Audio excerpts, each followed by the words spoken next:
Bienvenue, bonjour, merci de nous avoir rejoints aujourd'hui.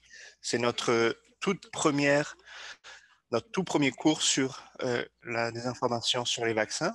Aujourd'hui, nous allons parler de sujets généraux et de concepts essentiels.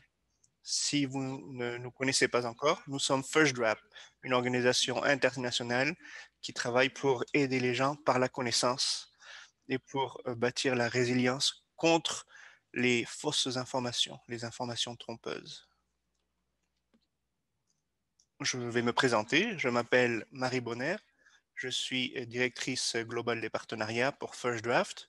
Je travaille à la collaboration et au travail de sensibilisation avec les organisations.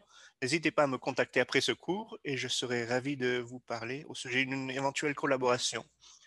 Je parle également français et allemand. Pardonnez-moi pour mon anglais, j'essaierai d'être aussi clair que possible. Donc voici l'ordre du jour.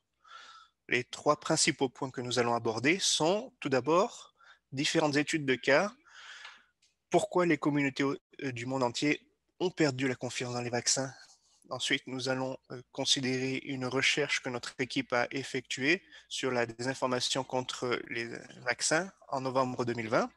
Et finalement, nous allons examiner quelques techniques que les gens utilisent pour transmettre de fausses informations, la façon dont ils instrumentalisent l'incertitude, et c'est une chose à laquelle nous avons tous été confrontés au cours de l'année écoulée. La désinformation sur les vaccins n'est pas un phénomène nouveau. C'est un phénomène mondial qui a commencé bien avant la pandémie dans laquelle nous nous trouvons maintenant. Nous commençons en regardant quelques études de cas pour approfondir la raison pour laquelle différentes communautés ont perdu la confiance dans les vaccins. L'équipe First Draft et d'autres organisations ont commencé à travailler sur les questions de vaccins et de désinformation avant la pandémie. Par exemple, par rapport au vaccin contre la polio au Pakistan et aux Philippines également. Deux études de First Draft ont été réalisées dans ces deux pays et ont été publiées en février 2019 sur notre site Internet. Donc, c'est la première étude de cas par rapport à la polio au Pakistan. Saïka Bataltaji y a travaillé, ainsi qu'un autre collègue. Elle a utilisé des données recueillies sur des sites sociaux tels que Facebook, Instagram, pour montrer la désinformation sur les vaccins. Vous le savez peut-être que le Pakistan est l'un des quelques pays au monde où la polio est toujours endémique. De nombreux efforts ont été fournis par des ONG internationales et les autorités pakistanaises pour vacciner les gens, surtout les enfants. Ces efforts se passaient bien, mais en avril 2019, la confiance dans les vaccins s'est brisée. Cela a été surtout dû à la propagation de rumeurs, de vidéos trompeuses déclarant que les enfants avaient une réaction indésirable au vaccin. Les gens se sont précipités dans les hôpitaux à cause des haut-parleurs des mosquées qui interdisaient aux gens de donner les gouttes de polio à leurs enfants. Ils ont suggéré aux gens d'amener leurs enfants aux hôpitaux immédiatement parce qu'une matière poisonneuse aurait été ajoutée dans le vaccin, d'après ce qu'a dit Mohamed Ali Ashgar, commissaire de police adjoint. 25 000 enfants ont été amenés à l'hôpital au Pakistan. Cela est arrivé dans la partie nord du Pakistan, près de Peshawar. Cela est intéressant. Cela nous montre comment des leaders communautaires auxquels les gens font confiance ont un véritable impact dans ce domaine lorsque nous parlons des vaccins et de la désinformation. Il existe de nombreuses preuves qui montrent que ces rumeurs et ces vidéos qui ont été partagées ont vraiment déclenché une rupture de la confiance du public dans les vaccins. Vous pouvez voir sur ce graphique qu'auparavant, en 2017-2018, les cas de polio avaient été commencés à être contrôlés, mais sont montés en flèche au moment où ces vidéos ont été partagées. Une partie de l'étude de mes collègues dit ce qui suit. Les réseaux sociaux justifie pas chacun des cas qui se sont passés en avril 2019 et ne raconte pas tout ce qui s'est passé par rapport au vaccin, mais ils sont un outil utile pour comprendre les rumeurs qui ont été propagées et les données démographiques qui ont trait à la propagation de ces rumeurs. Voici là un graphique par rapport aux recherches sur les mots-clés de la polio. Nous pouvons voir le partage de vidéos qui sont montées en flèche. Il est intéressant de regarder les tendances Google pour comprendre quelles informations les gens cherchent à un certain moment donné pour prendre des mesures proactives. Il serait toutefois trompeur de penser que la rupture de la confiance par rapport au vaccin de la polio était simplement due au partage de vidéos trompeuses en avril 2019.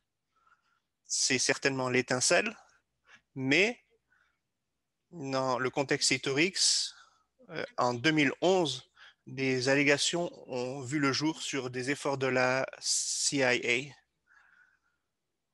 Une soi-disant campagne de vaccination contre l'hépatite B aurait été lancée, mais en fait, elle avait pour objectif d'obtenir l'ADN de la famille d'Osama Ben Laden. Cela semble fou, mais pourtant, c'est un fait. Pour mettre les choses en perspective, cela s'est passé dans la même région du Pakistan où cette rupture de confiance a eu lieu quelques années plus tard, en 2019. Ce qui a donné à cette information sa puissance, ce qui l'a rendue efficace, c'est qu'elle a souvent un fond de vérité.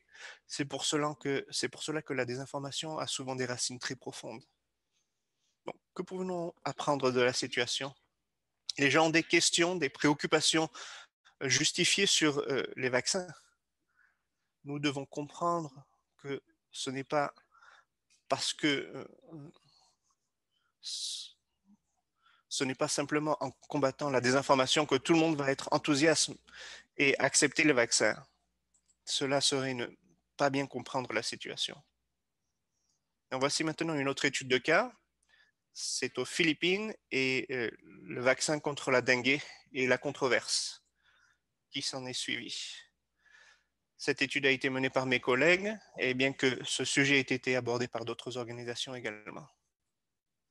Le dengue est une infection virale qui est devenue un véritable problème aux Philippines. Le vaccin Dengvaxia a été enregistré aux Philippines en décembre 2015, comme vous pouvez le voir. Et puis, quelques experts de la santé aux Philippines ont enregistré quelques hésitations sur ce vaccin. Ensuite, en avril 2016, le gouvernement a décidé de déployer un programme scolaire de vaccination, un programme massif. La société Sanofi, qui produisait le vaccin, a fait une annonce disant que dans des quelques rares cas, des enfants qui n'avaient pas été malades à cause de la dengue auparavant, s'ils prenaient le vaccin, auraient une réaction plus sévère à l'infection. Maintenant, au lieu de faire ce que de nombreux autres pays ont fait après cette annonce, c'est-à-dire continuer à déployer le vaccin avec des réglementations plus rigoureuses pour que les gens sachent quels enfants vacciner, quels enfants ne pas vacciner, les Philippines ont arrêté tout le programme en novembre 2017. Par ailleurs, en janvier 2018, une enquête a été lancée au niveau du Sénat qui a pris beaucoup de temps. Et au lieu de penser à l'innocuité des vaccins, elle s'est concentrée sur des accusations de corruption politique. Cela s'est ajouté à d'autres allégations qui disaient que, soi-disant, le vaccin causait la mort des enfants. Donc, ces affaires de corruption ont ensuite été amplifiées par la couverture médiatique. Tous ces éléments ont créé un processus à long terme de rupture de la confiance dans les vaccins dans le pays. Voici quelques données sur l'indice de confiance dans les vaccins. Avant cela, avant toute cette controverse sur le vaccin contre la dengue, 90% des interrogés étaient d'accord pour dire que le vaccin est important. Et c'est un très haut pourcentage si nous le comparons avec d'autres pays. Après la controverse sur les vaccins, à peine 32% des interrogés étaient d'accord pour dire que les vaccins étaient importants. Ce qui signifie qu'en à peine 3 ans, la rupture de confiance dans les vaccins a chuté de 60%. Dans ces deux cas, le Pakistan et les Philippines, des rumeurs et des fausses informations ont joué un rôle important. Dans le cas du Pakistan, il y avait des raisons historiques pour ne pas avoir confiance dans les intentions. Aux Philippines, il y a eu un mélange de politique gouvernementale par rapport au programme, à l'enquête du Sénat et la couverture médiatique qui a amplifié les rumeurs et les doutes. Ces différences sont importantes parce qu'elles nous aident à comprendre que, en plus de la désinformation, il y a beaucoup de raisons pour lesquelles les gens n'ont pas confiance dans les vaccins. Voici maintenant certaines données provenant des États-Unis, du KFF Vaccine Monitor.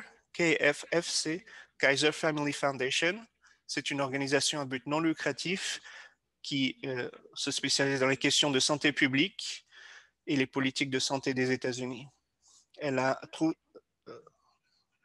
que les adultes noirs et les républicains sont les plus hésitants par rapport au vaccin. Pourquoi? La raison pour laquelle ils hésitent face au vaccin, c'est que alors que ces groupes sont différents, ce tableau présente les raisons pour lesquelles ils sont hésitants. Par exemple, parmi les républicains, le pourcentage de personnes qui disent que la plus grande raison pour laquelle ils hésitent à se faire vacciner, c'est que les risques de la COVID sont exagérés. Ce sont 50% des personnes. C'est le plus grand pourcentage parmi tous les groupes pour cette raison. Pour les Noirs américains, ce n'est pas la seule raison. À peine 33% d'entre eux le pensent. Pour les Américains noirs, la principale raison est qu'ils s'inquiètent d'effets secondaires possibles, mais également parce qu'ils n'ont pas confiance dans le gouvernement et qu'ils ne savent pas si le vaccin est sûr et efficace. Cela est dû à la situation historique des États-Unis avec les vaccinations sur les populations de couleur par le passé. Voici quelques autres données sur le niveau de confiance parmi les hispaniques adultes et jeunes par rapport au vaccin contre la COVID-19. Nous pouvons voir deux choses sur ce graphique. Tout d'abord, les jeunes adultes hispaniques ont généralement moins confiance. Deuxièmement, et peut-être le facteur le plus important, c'est que la confiance augmente beaucoup lorsque nous parlons du médecin traitant de la personne au lieu du représentant de l'État. Cela est important parce que si nous voulons combattre la désinformation sur les vaccins, il faut comprendre la raison pour laquelle il y a ce manque de confiance. Essayez de penser qui serait le leader communautaire auquel les gens font confiance dans votre propre pays. À qui fait-on confiance par rapport au message? C'est quelque chose qu'il faut nous rappeler lorsque nous voulons transmettre des informations et contacter les gens et combattre la désinformation. Voici une citation du docteur Heidi Larson du projet de confiance dans les vaccins. J'ai vu à quel point les stratégies de communication dépendaient beaucoup de ce que la communauté de santé publique et de la vaccination pensait que le public devait savoir. Ils ne répondaient pas aux préoccupations des gens, ni à leurs inquiétudes, ni à leurs questions. C'est un écart actuel et qui concerne également les médias. Ce que nous pensons que les gens ont besoin de savoir et les décisions que nous prenons à ce sujet et ce que les gens recherchent en fait par rapport aux informations et aux questions qu'ils se posent. Si nous voulons combattre la désinformation, il faut comprendre ce qui préoccupe les gens. Et les inquiétudes des gens sont différentes d'une communauté à l'autre. Et cela a un grand impact sur les recherches que nous faisons et les réponses que nous apportons. C'est un cas où une seule solution ne convient pas à toutes les communautés. Prenons maintenant le rapport des informations et les déficits d'information dans les réseaux sociaux qui a été publié par First Draft. Cette recherche a identifié quelques narratifs sur les vaccins. Il est disponible en français et en espagnol. et parle de ce qui pourrait éroder la confiance dans les vaccins contre la COVID-19 et les vaccins en général. Il a été produit l'été dernier par l'équipe de First Draft et a mis en évidence quelques narratifs dangereuses sur les vaccins qui contribuent au scepticisme contre les vaccins. Dans cette section, nous allons parler de quelques thèmes de notre recherche. First Draft a créé une typologie de vaccins unique qui catégorise les réseaux sociaux, les messages en français, anglais, espagnol. L'équipe a analysé 1200 messages postés par rapport à différents thèmes de désinformation qui ont été trouvés. Deux thèmes dominent le paysage dans les trois langues. Le premier est politique, les motifs politiques et économiques. Le deuxième, c'est l'innocuité, l'efficacité et la nécessité. Cela n'est pas surprenant au regard des études de cas que nous venons d'aborder. Il y a des différences remarquables d'une langue à l'autre par rapport au thème et à des informations sur les vaccins. Nous allons parler davantage avec plus de détails sur cela dans un prochain cours. Et pour aujourd'hui, nous avons 6 narratifs, 6 catégories par rapport au vaccin. Il y a les motifs politiques et économiques, l'innocuité, l'efficacité et la nécessité, le développement, la mise à disposition et l'accès au vaccin, les théories du complot, la liberté et la moralité et la religion. En fait, la liberté est un narratif important par rapport au vaccin sur les réseaux en anglais. Nous ne l'avons pas vu du tout dans les conversations en espagnol. Par contre, les narratifs sur la moralité et la religion et par rapport au vaccin ont été assez importants sur les réseaux sociaux en espagnol. Si nous regardons les conversations en français, nous voyons qu'il y a beaucoup de théories du complot par rapport au vaccin.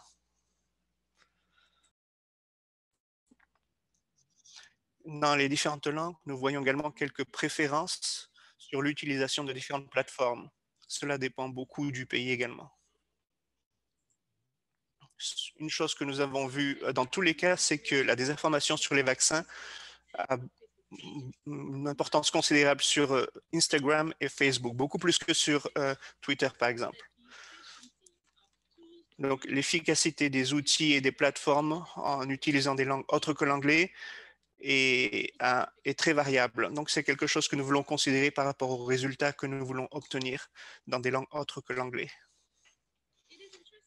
Il est intéressant de remarquer que Instagram, les pages Instagram et Facebook donnent beaucoup d'informations. Il y a beaucoup d'informations sur la recherche, sur la défense des informations sur Twitter, mais beaucoup moins sur Instagram. Peut-être cela est dû au fait que Instagram est une plateforme visuelle, il y a beaucoup d'images avec peu de contexte.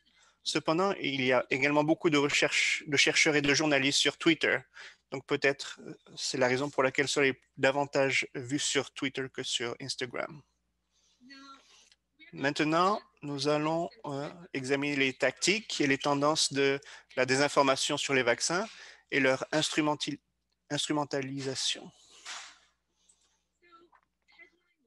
Donc, la modification des gros titres, c'est ce qui se passe lorsque quelqu'un recycle des nouvelles négatives ou ambiguës, surtout lorsque les gros titres ne sont pas complets. Dans cet exemple, on peut voir une capture d'écran de ma collègue d'un groupe Facebook qui s'appelle Open Oregon. On peut voir que les commentaires, le contexte et les commentaires de l'article sont pas besoin d'être en quarantaine si on a reçu les 2 doses du vaccin. Vous voyez où on va? Et on voit le titre de l'article. Oregon modifie ses directives de quarantaine pour les gens qui se sont fait vacciner. Malgré un certain nombre de théories de complot, nous ne pouvons pas être certains de l'intention de la personne qui a posté ce message. Par exemple, un commentaire parmi les commentaires disait que ce n'est qu'une façon d'aider les gens à se faire vacciner, ce qui peut être trompeur. Il y a également beaucoup de théories du complot par rapport à la désinformation sur les vaccins et elles peuvent varier beaucoup. Mais ce que nous voyons souvent, c'est qu'elles se basent sur le manque de confiance dans les politiciens et les institutions. Nous pouvons parler de quelques-unes, mais il y en a par exemple beaucoup sur Bill Gates. Bill Gates essaie de contrôler le monde. C'est Bill Gates qui veut activer des micropuces dans notre corps pour nous contrôler. Ou ils veulent contrôler les riches veulent contrôler les pauvres à travers la vaccination. Le nom de Bill Gates apparaît très souvent dans les théories du complot. C'est comme si utiliser son visage euh, donne une certaine prévisibilité aux théories, parce que tout le monde le reconnaît. De nombreuses théories du complot jouent également avec l'idée de contrôle, selon laquelle un certain groupe voudrait contrôler la population. Une autre tactique qui est très utilisée par rapport à la désinformation sur les vaccins et en général, c'est qu'elle se base beaucoup sur les vidéos et les photos. Pourquoi cela? Les images et les photos ont un grand impact émotionnel. Elles alimentent les sentiments et comme nous l'avons dit auparavant, ils sont beaucoup plus difficiles à surveiller. Nous pouvons également nous imaginer qu'ils sont plus difficiles à combattre par des articles et écrits euh, pour le même public. Nous pouvons également parler du contenu zombie. Je ne sais pas si vous connaissez ce concept, mais nous utilisons cette idée pour parler d'un contenu qui réapparaît régulièrement. Nous voyons par exemple ici la théorie de Dr. Andrew Wakefield, publiée en 1998 et qui a été plusieurs fois réfutée par des équipes scientifiques et des journalistes. Et cette théorie disait que le vaccin MMR serait la cause de l'autisme. Cette théorie a refait son apparition de nombreuses fois à chaque fois qu'il y a un débat public sur les vaccins. Des médecins et le docteur continuent à vendre des livres, des t-shirts sur cette théorie. Et bien qu'il soit très important de vérifier les faits, cela n'empêche pas toujours ce genre de contenu de continuer à faire son apparition. Il peut parfois même contribuer à leur propagation. Et cela également, nous devons le prendre en considération sur la désinformation. Nous approchons maintenant lentement de la fin de cette séance. La prochaine fois, nous approfondirons les narratifs de la désinformation et les déficits de données. Comment pouvons-nous répondre aux questions que les gens se posent sur les vaccins avant même qu'ils ne se les posent? Nous explorerons cela en plus de détails lors de la prochaine séance. Si nous examinons les déficits de données, certains domaines manquent de couverture fiable, même lorsque nous pouvons nous imaginer que ces contenus vont déclencher certaines questions chez les membres du public. Donc, nous pourrions être plus proactifs par rapport à cela pour ralentir la propagation des fausses informations.